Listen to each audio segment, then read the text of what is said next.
Welcome to Compass Backstage, where I chat with artists about authenticity and artist development and where they're at. And particularly, I'm talking with Matt Gallica today, who is both a vocal client and a Compass alumni. Welcome. I'm really excited to be with you.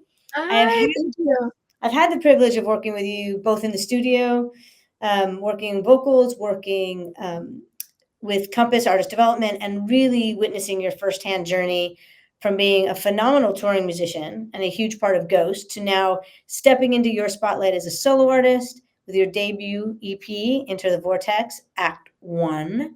So you know we got to talk about Act Two at some point. So today we're going to dive into that transformation. And thank you, Matt, for being here. Thank you so much for having me. I mean, I've said this a million times, like you have just been absolutely instrumental in my vocal journey and my artist development. I mean, I will sing your praises all day long. You have changed my life. It literally is like meaning of life to me. Like that is the meaning of life. To have a positive impact on the world and on someone personally is the meaning of life. So thank you. I'm so grateful that I have had a positive impact for you. That's wonderful. Let's talk about it. I've got a bunch of questions, and of course we can veer off in any old direction. This Compass journey that we took together is really about finding your authentic self and as an artist. So how did you experience this process helping you differentiate the artistic voice you had as a keyboardist and backing vocalist from the new distinct voice of Matt Gallica?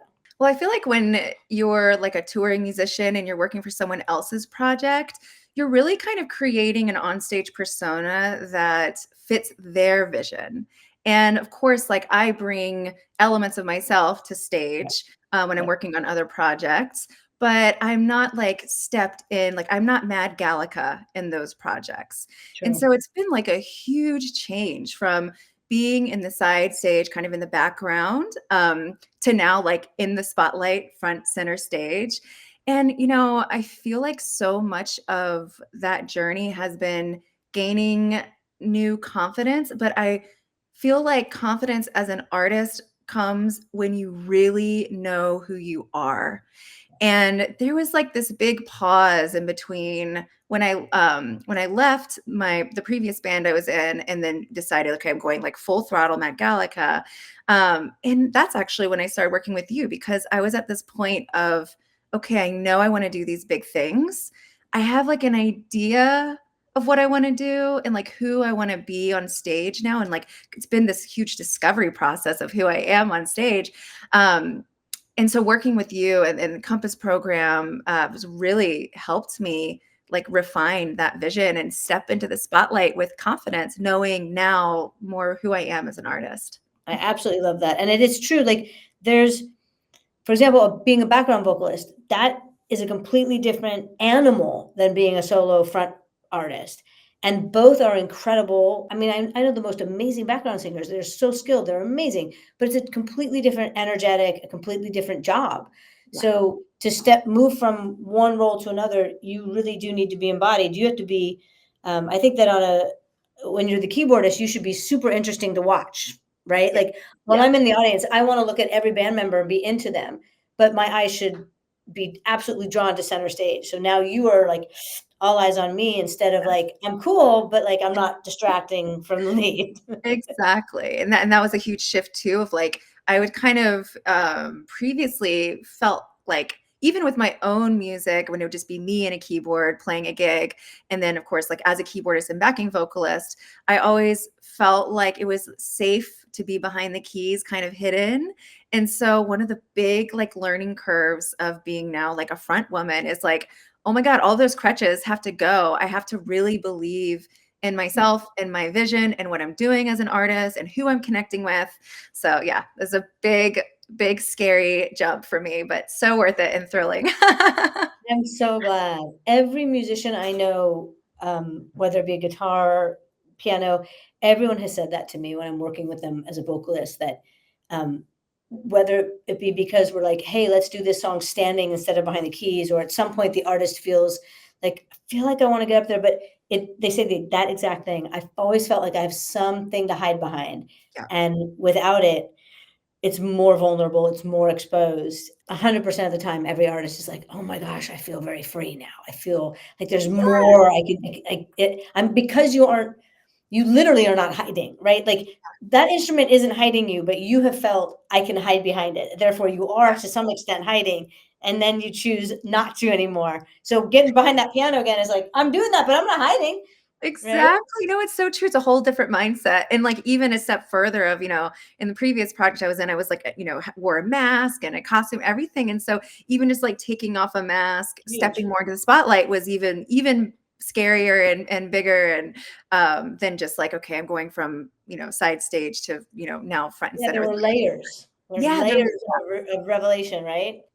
You said like knowing yourself. Tell me like two things that you really discovered about yourself that is Mad Gallica.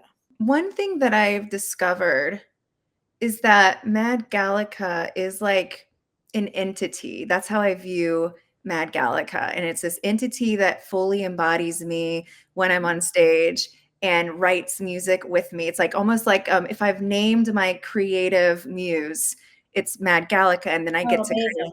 channel that Amazing. energy. And that's something that I've learned, especially like when I'm on stage now as Mad Gallica. I feel like totally inhuman. It's so wild. I feel like and it's so funny. My husband is like, I love you as Dylan and I love you as Matt Gallica, but holy cow, they are so different. They're like two different people. And it's so funny. I like tell my band, like whenever I'm working with them, and I'll create moments in the set list where I'm, going to be speaking to the audience and I'll have a little, or I was setting up a song and I'll have an idea of like what I want to say. But when I'm in rehearsal and I'm not fully Matt Gallica, I'm kind of Dylan, like practicing. Yeah. I fumble on my words. I am so bad at like even pretending to talk to the audience. And I tell my band, I Mm. promise I'm going to be better on stage. I promise, like, I'll know what to say on stage. And sure enough, I'll hit the stage and I will know exactly what to say. I'll be exactly in the moment. And like that. So Amazing. that's something that's just so cool. Creating a space in my creative journey where I can fully embody this new persona. I love what you just said that I think of, an artist, a rock star, I don't care what your genre is, you're a rock star. A rock star is larger than life, more than human. But every rock star is actually human. David Bowie may not have been, but everybody's human, Exactly. right? Um, and the fact that you feel more than human, you feel larger than life, you feel something more, that is that rock star energy. It is you channeling, it is you pulling with energy from the cosmos. It is that, and I've watched it time and again. I remember working with an artist, warming up backstage, and the 10 steps from backstage to stage, I watched them step into the energy of Rockstar. I remember seeing Ray Charles, who, towards the end of his life, who was off stage quite frail, not on stage. On Yeah. stage, he had energy, life force, singing, like moving, and like that's the energy. I love your personal awareness of it, like how Thank you. aware you are of that and how powerful it makes you feel, how confident it makes you feel. And like, yes, I'm allowing, I'm not hiding, I'm allowing myself to step into that energy. It's Yeah, beautiful.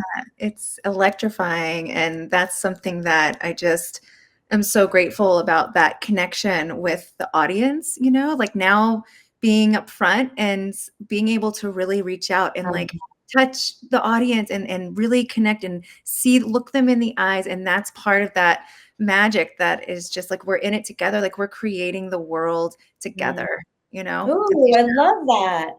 You're creating the world together with your audience. I love that. And I was literally my next conversation is like to ask, like, you have built a universe for your fans. So you're aware, like live on stage, we're doing this together.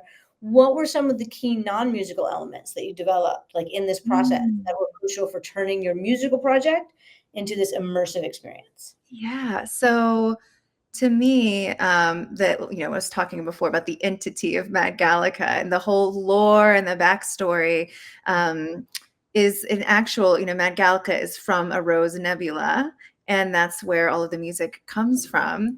And so I wanted to create this experience, this like vortex where I connect with Mad Gallica, the entity, where we can all gather together in the vortex, and the audience can become their superhuman selves in the vortex as well. And so one question I ask my audience is like, who are you in the vortex? Who are you here tonight? And it's so cool. Like the audience will come, a lot of them come in costume now. I Like was just they're, going to say this. You yeah. are creating a space for people to come in their own character, in their own avatar, in Yes. their own other entities, self. Yes, exactly. And so we are creating the experience together. And so part of that world building, which I know we did a big deep dive in Compass, were, this, what staging elements am I going to bring? How am I going to create this vibrant, beautiful, vortexy, rose nebula, intergalactic space garden on stage? And then the costumes too, because gone are the days where I can just show up in a leather jacket and a t-shirt, That's It's your gotta be a BTS. thing, gotta make a grand entrance. Your BTS is like the leather jacket and jeans, right? But not Exactly. stage anymore. And it's true, putting on a high heel or a 4-inch boot or a flat, like it makes you feel different. And so the level of your costuming, which is amazing. That's the whole point, right? You are having fun Oh, yeah. creating this world. It will change over time, of course. It's like, this is the first rendition. This is like throwing the intentional paint on the wall, like with the Hmm. ideas, and then kind of seeing, okay, where are we going next? So I'm just all about evolving and, what's next for that. So how has the process of writing and creating new music for 2025 changed? Now that you've embodied Mad Gallica, now that we've worked your vocals, like what are some of the things that have changed for you? Oh my God, it's been such a huge change, Wendy, since we first started working together. Before Compass, I was looking through all of my songs. Like, okay, I have this vision. I want to who am I as an artist? What am I going to put out first? I have like dozens upon dozens of songs in all different genres. And I had written out this album called Periwinkle Sky that Mm. is kind of tells this story, more of like honestly Dylan's story of leaving my ex-husband and all of these personal struggles, very kind of more singer-songwriting. I was gonna say singer-songwriter. Yes, exactly. Like vulnerable music, very emotionally driven. And so I was like, okay, yeah, I'm gonna like get a Grammy award-winning producer for this. I'm gonna like get this whole thing done. Like, yeah, I'm gonna do this. It's like some of the best music I've written. I'm so excited. Then started working in Compass, and damn it, Wendy, totally changed my direction. But it was so interesting because I started to write, like thinking about the show, and I started to write out my set list of like, okay, what's the set list gonna be? I was working with a music director, and we were talking about that. Okay, like we're going to build this show. And I just started free writing all of my songs, and not one song from Periwinkle Sky was on that set list. And I was like, oh no, it was all of these older rock heavy pop songs that I had written. And then some I had on the back burner that, and it just like, oh my God, this is what really excites me right now. And like Periwinkle Sky one day will definitely do this, but right now this is the direction I need to go. And so that's like how it shaped my songs for 2025. I mean, my most recent release, Cat in a Bag, which is another part of the journey, because I wrote that song a long time ago. And it was like kind of constantly in the back of my mind, but it's one of those songs that was just like, this is weird. Like, this is like, first of all, the name is weird. Like, and I brought it to the band and I was like, let's just try it. And it ended up being one of their favorite songs. And I was like, oh my God, I feel so seen. And then I brought it to my producer, and it ended up being one that he was like, oh my God. And so I was sitting on this song for so long because I was like, I'm afraid to put this out because it's just a weird ride. It's Love very it. like art rock, like kind of wild. Um, and so kind of like figuring out more of who I am as an artist, which I spoke of before, brought me a new sense of confidence. And then feeling like, okay, I can start to workshop this weird, wild, mad song. And now it's like, it's been so well received. It's like many people's favorite song I've released so far. And I Love finally it. get to like lean into my rock vibe, which is, I grew up on rock and roll, and now it's like fully unleashed, and I'm so excited about I it. love it. It's definitely a big part of Compass is reconnecting to like whether it's like your child's self, it's like reconnecting to parts of you that you've put away or like, oh, that doesn't belong to this genre, or someone told me I can't do that. And then actually reigniting those passions and those loves. You're like, yes, my rock and roll self is out, And that's Uh, such a cool part of your program is like diving into the playlist, like the sounds and like the categories of what you love about each song and the different sounds, and realizing like I feel so alive when I'm listening to like classic rock. And I still love symphonies and all of that stuff, but it's really cool to now like really go hard in that direction. It's so fun. Yeah. and classic rock meets a symphony is its own thing too, right? I'm very much it's like, go weird or go home. Like you bring out your weird, wonderful self. That is what it's all about. Everybody's weird. If you're not weird, you're just suppressing it. And weird, not weird to be like, oh, look at me, I'm weird. It's not like you're just doing you. I love it. Thank you for showing up being you. And Yeah. that's what people resonate with is you doing you. Yes, it's so true. And I think we're kind of in this kind of weird trend of people being like, "Oh my God, that's so cringe. That's Cringe. so cringe." I'm like, that is the killer of art. If you are afraid of being cringe, you are like afraid to be an artist. Like art is cringe. Like let's be fucking weird and wild and mad. Like let's do it. Let's lean into our cringe. I think that the kind of cringe that is not okay is when we're not authentic. And that is when it comes across as cringe. But if you are authentically like, I'm weird, I'm wild, this is what's happening, I'm owning it, it's yeah. It's not, I'm again, soundbite right there. Yes. And for sure, I've heard that in every Compass cycle, somebody says, and then four people chime in and go, yeah, oh, I was been afraid of being cringe. And that same phrase before was, oh, I don't want to be, I don't mean to be cheesy, or it's kind of cheesy. And I'm like, no, I find anytime someone uses the word cheesy, it's heartfelt. Please be the cringe, be the weird, be the real. That is absolutely what Exactly. resonates. Yeah. Don't need to permission to be your magical, mad, weird self. That's part of like where my name Mad Gallica comes from, is like embracing the madness, Yeah, speaking of being afraid of like being cheesy or cringe, I had this very visceral moment the night before our big debut show, where we're unveiling all the new staging elements, like the new costumes, everything.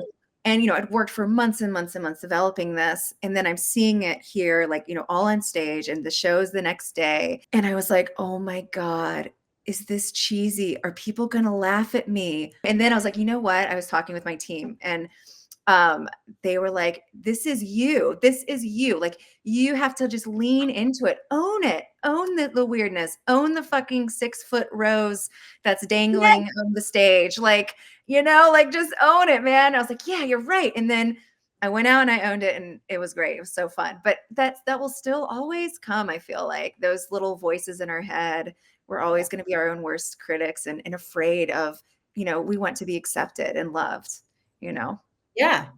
We want to belong, and the only way to belong is to belong to yourself first. Ah, beautifully put. My daughter, who is about to turn 4, had her first bullying moment of someone calling her Carrot because she has red hair.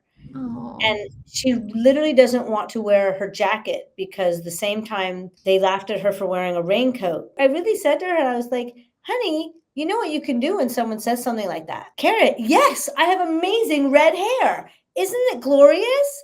You yeah. just call it for what it is and own how much you love it. What are they going to do? Make fun of the thing? Like, first of all, you're born that way. But Yeah. secondly, if you just acknowledge how much you love it, they have no power anymore. But that's such a great lesson to learn, of just kindness too, and like just owning your own power is so, so powerful.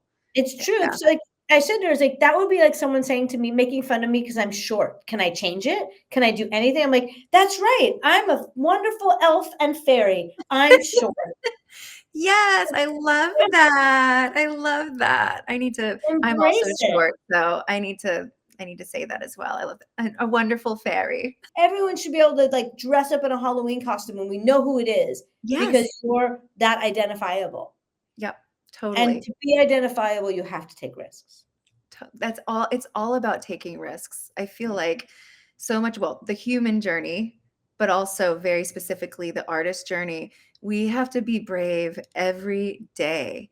It's not like, because we're also promoting ourselves, which is terrifying. It's not like we're selling a bar of soap and like, isn't this soap amazing? Look at Right. this bar of soap. Here's a video of this soap.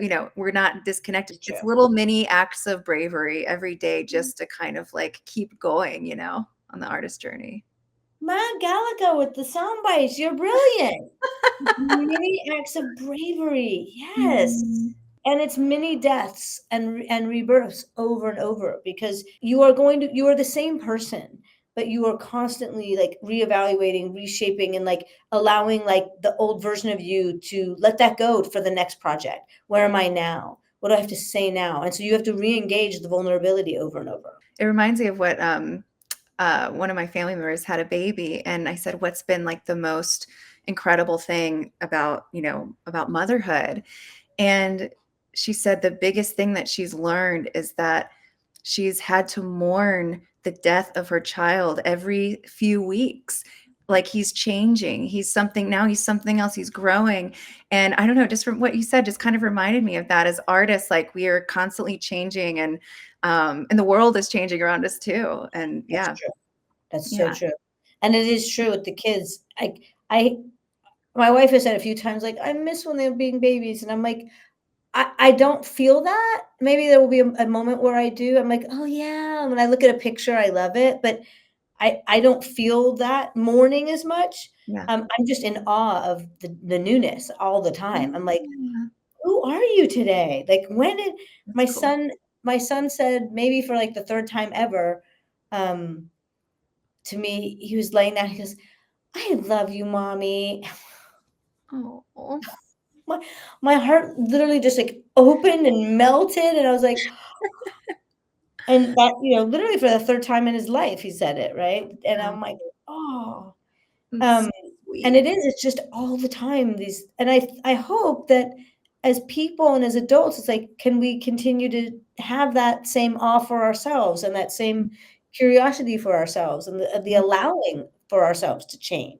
Well, speaking of death and rebirth, your EP was inspired by a near-death experience, and that's very Yes. deeply personal. How I mean, talk about being vulnerable, but how has your relationship to those songs changed? I feel like because of now, like how I'm in this new phase of my sound, I would say that I'm really glad that I had recorded them, with an orchestra and that we have this incredible symphonic version.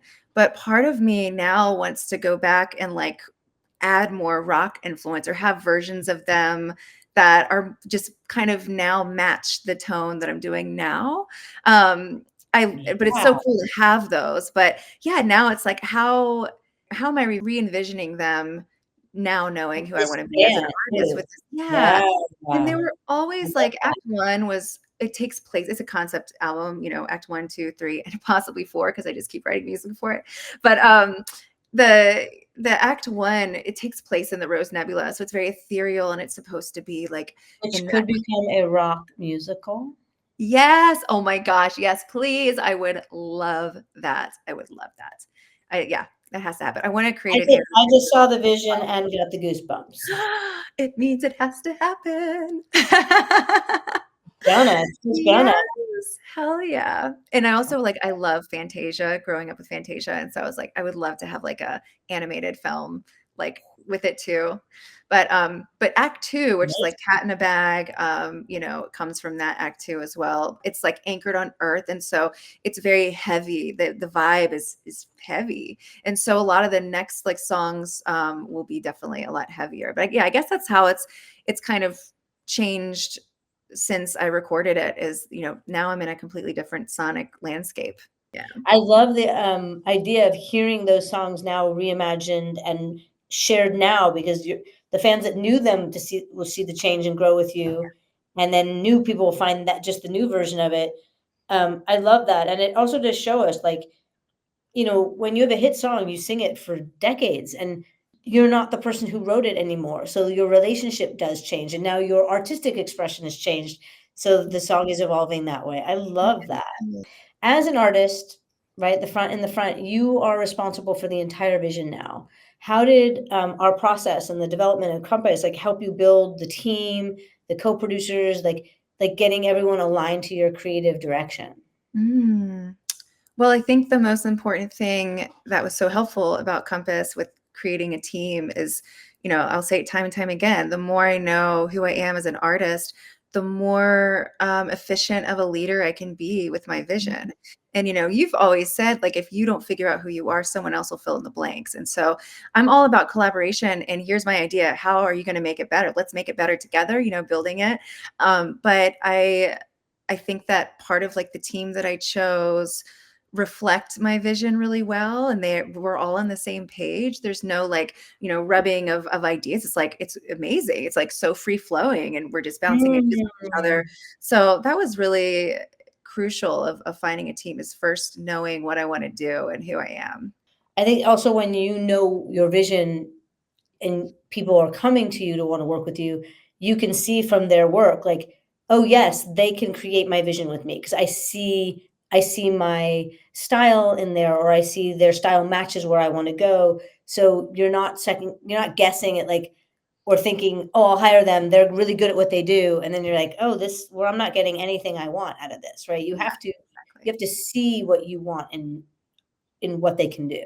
Yeah, music is like so just this powerful connector, it really is.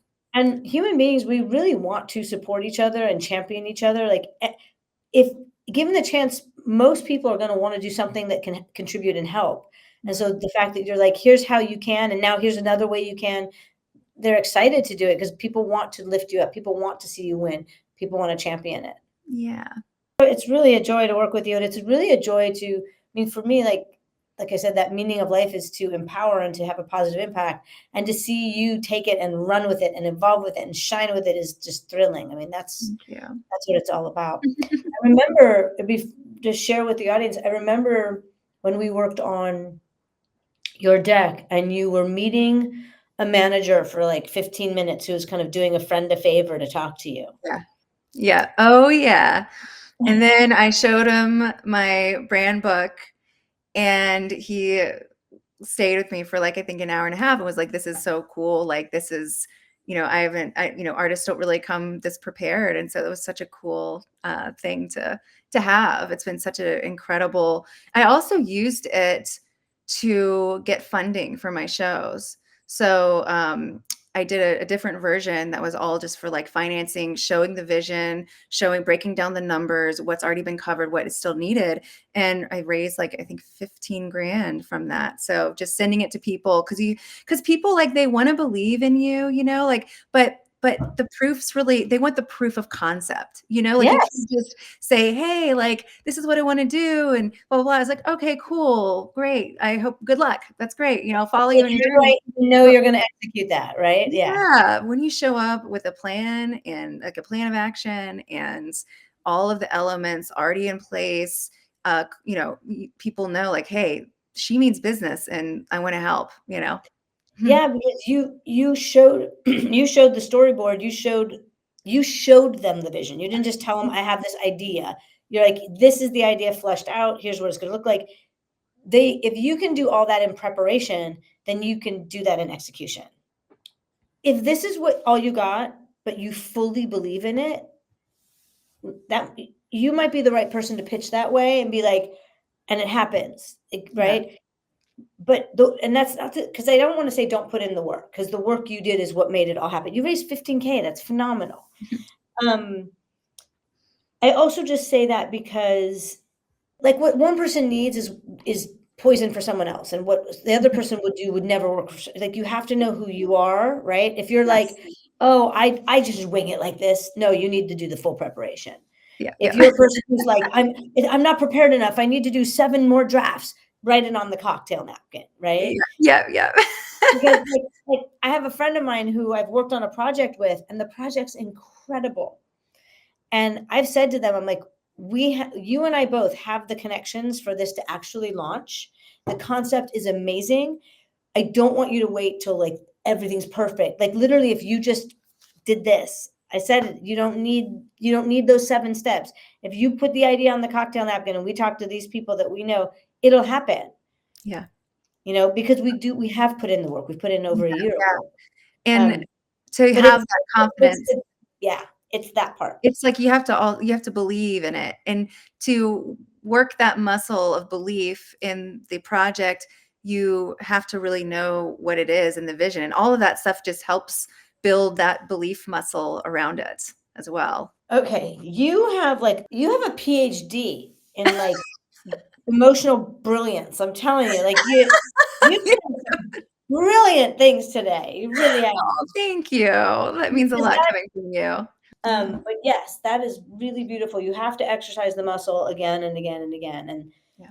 oh, that's really, really brilliant. Wow. So the concept of finding your voice is really like literal and figurative and artistic, right? There's an artistic meaning to that.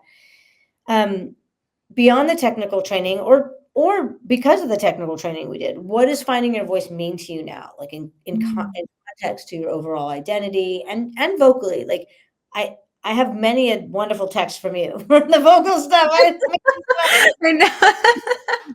Share with me. So much to celebrate with the vocal journey with you. Yeah, when I first started working with you, I'm sure you recall, I had years of touring experience where the main directive was just, as high as you can, as loud as you can, right? Really like belting it out. And that's where I really honed, I think, a lot of my belting chops.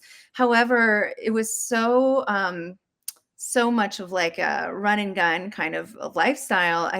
I didn't do the work I should have of being like, okay, I need to really make sure that I'm doing this healthily, that I can sustain it. And I would feel tired after every show. And I've heard people who were like, you know, oh, I was singing all night and I'm not tired. I'm like, yeah, right. Like, yeah, right. And then, but I Liar. realized, yeah, you liar. Yeah. And then I was like, okay, well, I want to do like with backing vocals, I might be singing really loudly and intensely, but I'm not singing the entire song. So I have these little mini breaks throughout the whole show. Um, and I was like, okay, well, now that I'm shifting into being a front woman, I want to be able to sing for an hour and a half, and still be belting and feel really good and be able to do that on tour. And I just like, I don't know if I can do it. I don't know. So I reached out to you, and I mean, good God, it's revelation after revelation. And then after my big debut show, I was singing 90-minute set. I never had felt more free in my life with my voice and still powerful. And after the show, I was like, I feel like I just went through this yoga class with my voice. Like I feel warmed up. I feel so great. And then I'm like, oh my God, I'm that person now that can say, I can sing through a show and feel right as rain Oh, afterwards. So it's just love been, it. that's been such a huge gift, like I feel like you really helped me find my voice, literally with training, but also the confidence that comes with that, where I can now trust my voice, where like I can sing this whole set and trust that I'm going to be okay, that I'm Yeah. going to do fine, And so it gives me the freedom now on stage to be able to be fully myself and not have to be thinking about that. Okay, oh my gosh, I got to like save up for this moment that's coming up with my voice. It's all just like so much more easy now and free. That trust is a lot of freedom. That's great. You're Yeah. developing live shows, taking them on the road. Mhm. You've got new music and a new rock forward sound, right? Yeah.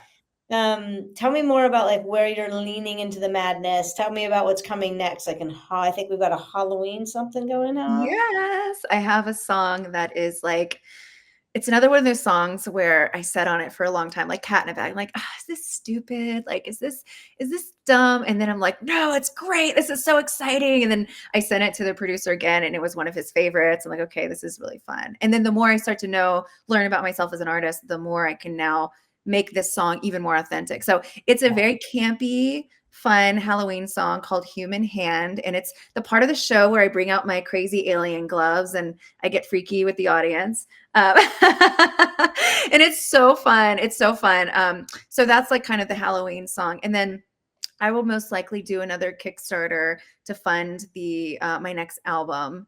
Right now, the working title is "She's Mad" because I'm really, leaning into the madness, and it's also one of the new songs on it as well. It's called "She's Mad." Nice. So It's that's that. kind of what's next in that. And yeah, I think a lot of like the direction I'd had earlier this year is like, okay, you got to, create your vision, create your show, film it, send it out to booking agents, managers, get it out there. So I'm kind of now in the phase where I'm starting to push it out a little bit.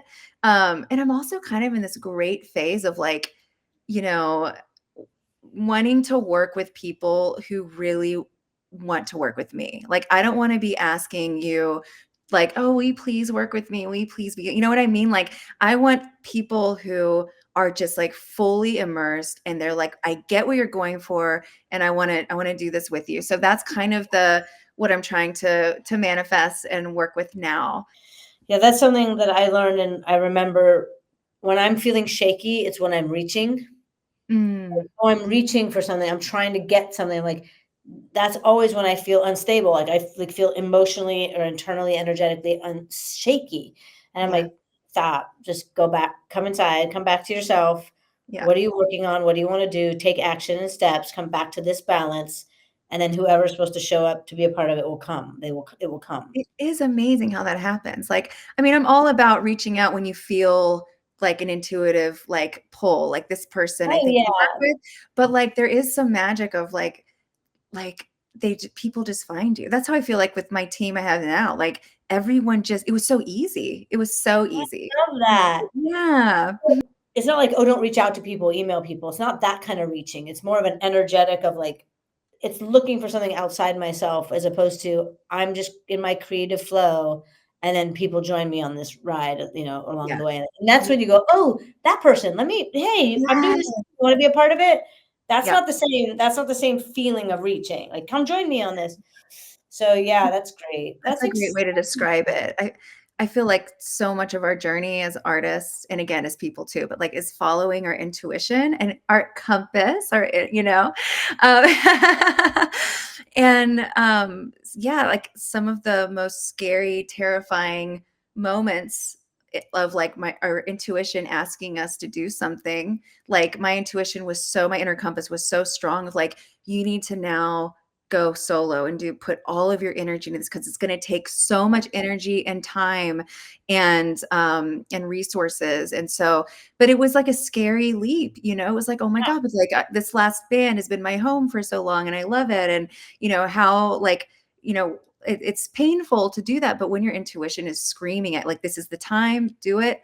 You can't say no. And it's wild, like when I started to really go in that direction, it, like I said, just to get into this flow and all these people started to appear and raising money for it was easy. It was just like, wow, Wow. this is amazing.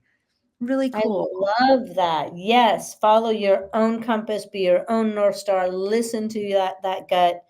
Thank you. One thing I like everyone to ask, one question I do ask everyone is, what would you say to younger you? This is very a really wild time for you to ask this because recently I've been doing a lot of inner child work and I had a lot of painful bullying Mhm. moments in my childhood. I had an amazing family. It's been very interesting challenge recently emotionally to kind of uncover some of these pain points. And I think that little Dylan was really um, felt lonely and misunderstood and isolated. Um, and, you know, she was always a little bit mad. And when you're, a little bit mad, but when you're that way as a kid, you get picked on and bullied. And so I kind of learned to kind of hide my authentic self because that's how people could connect with me or like how I felt like I could be accepted. Mhm. Um, and so I would say like part of my learning to be my most authentic self as an artist has been so healing. That little child inside of me, to just remember that you are a beautiful creature and you were born a beautiful creature. You always will be a beautiful creature, and things will work out if you keep following your authentic path and who you are. And they have. Like I want to tell little Dylan all the time, like, look where you are now. Like this is amazing, And yeah. I highly recommend on your bedside, on your phone, in a few places, pictures of little Dylan. Some of her Mm. favorite childhood or baby pictures. See yourself and let her see your world. Let her see you. Oh, I love Let her that. see what you've become. Let her see your friends. Let her see your life. Let her see Mad. That is you. Your favorite baby picture, that is you. See what it does for you and let her see who she is today. I will do that. I will do that. It's such a cool journey because now that I'm like feeling so authentic and fully embodying like my madness, my crazies, who I am, I feel most seen by my fans, and then like we see each other, like we really do. And I feel like one question I remember that you had asked in the beginning of our journey together is like who is your audience, like who are they? And I like to think of like we're singing to like versions of ourselves, like our like most authentic self. Like I'm writing music for that person and that's the person out there. Like we're connecting on that level. It's like, like I Beautiful. want to be seen as a beautiful creature. I'm going to sing about it. And my audience, we're connected on that. It's so healing together. So beautiful. I love that. Man, thank you for sharing with us your story, your brilliance, your process. Thank It's really you. been amazing to see you fully step into your power and self. And I say fully because it's fully right now. And then in 6 months, that will be the next fully you, right? Not Yeah. just as a singer, but as an artist and a storyteller. Your journey is really inspiring. As for anyone who's ever felt that their voice wasn't being fully heard, listen to how it's evolved for you and how rewarding it is. And I'm really excited to see Act 2 and 3 and 4.